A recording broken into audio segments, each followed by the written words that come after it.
Merci, monsieur le maire, mes chers collègues. Le président de la République l'a annoncé, la France va prendre le tournant de la 5G.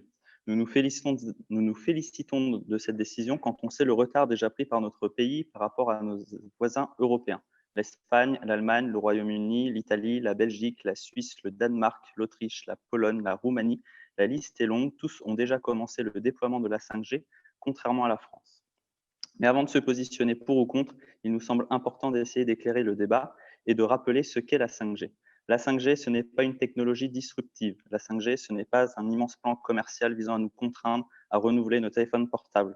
Je suis désolé de décevoir celles et ceux qui souhaitaient visionner des films en 4K sur leur smartphone. La 5G, ce n'est pas pour nous simples consommateurs. Les études montrent que 80% de son utilisation sera professionnelle. La 5G, c'est une étape de plus dans la suite logique d'un développement continu de la norme issue du travail du 3GPP. Elle n'implique pas de remplacer tout le réseau actuel. Il suffira d'ailleurs pour certaines antennes 4G d'effectuer une simple mise à jour pour activer la 5G. Le protocole de la 5G est intelligent, beaucoup plus intelligent encore que celui de la 4G. Il est capable d'adapter efficacement la performance et la consommation des antennes relais et de leur faire reprendre une activité au besoin. C'est le principe du stop and start déjà utilisé dans certaines voitures, c'est-à-dire l'arrêt et le redémarrage automatique du moteur. À terme, la 5G permettra de fermer les 3G et les 4G et de recycler leurs bandes de fréquences. Ces deux générations consomment aujourd'hui trop d'énergie pour fournir des services qui ne sont plus à la hauteur de nos attentes. Alors, sans 5G, que se passera-t-il? Les réseaux 4G des grandes villes sera saturés dans 2 ans. On l'a déjà observé durant le confinement à Clermont-Ferrand. Si nous ne faisons rien, nous pourrons difficilement continuer à téléphoner.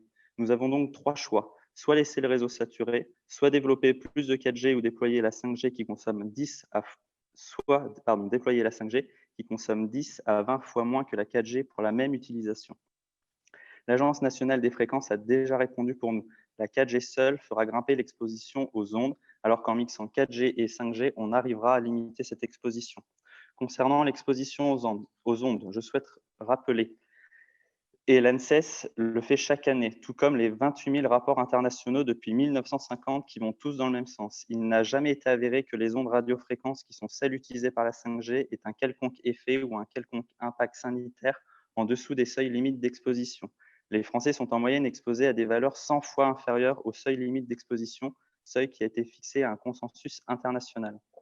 Pour celles et ceux qui souhaitent attendre les conclusions du groupe de travail, je me permets de citer le chef d'unité de l'ANSES. L'évaluation des risques sanitaires est amenée à durer et au fur et à mesure des déploiements. Les conclusions ne seront donc réelles qu'une fois le déploiement commencé. Désormais, posons-nous la question, la 5G est-elle bonne pour l'écologie? La Convention citoyenne le dit dans son rapport. Le numérique est un levier majeur de la transition écologique. Inutile d'attendre la 5G pour l'observer. Si la consommation par kilomètre parcouru sur les routes a sensiblement baissé, c'est grâce au GPS connecté qui nous évite les bouchons. Si le taux de remplissage des poids lourds de l'Union européenne a augmenté de 14% en 20 ans, c'est grâce à cette technologie de l'information. Demain, grâce à la 5G, on pourra mieux localiser la marchandise en transit, on pourra optimiser les flux industriels dans les usines, réduisant ainsi les pertes et les besoins en énergie. On pourra connaître le niveau précis d'humidité du sol et donc arroser juste ce qu'il convient afin d'éviter de gaspiller de l'eau. Pour amplifier cette baisse d'empreinte et la rendre possible partout, il faudra lutter contre les zones blanches, nous sommes d'accord. Mais concernant ces zones blanches, c'est un fait aujourd'hui, de nombreux Français n'ont pas accès à une couverture correcte dans notre pays. L'Auvergne, le Puy-de-Dôme et même notre ville recensent de nombreuses zones blanches. Faute à qui? À quoi? Sûrement un retard pris lors des déploiements. Évitons de reproduire les mêmes erreurs. Si vous souhaitez nommer des responsables pour une quelconque raison politicienne, sachez qu'entre 2003 et 2018, seulement 600 pylônes ont été allumés dans les zones blanches. Avec le gouvernement actuel, dans les 2 ans à venir, il y en aura plus de 2000. Aucun gouvernement n'a fait autant contre la fracture numérique. Dans le Puy-de-Dôme, entre juillet 2018 et mai 2020, le gouvernement a obligé les opérateurs à réaliser des travaux pour une meilleure couverture 4G dans plus de 35 communes. C'est pour l'ensemble de ces raisons que nous renouvelons notre confiance envers le gouvernement pour le déploiement de la 5G en pleine transparence et avec, à chaque étape, toutes les garanties environnementales et sanitaires. Nous voterons donc en toute logique contre ce vœu.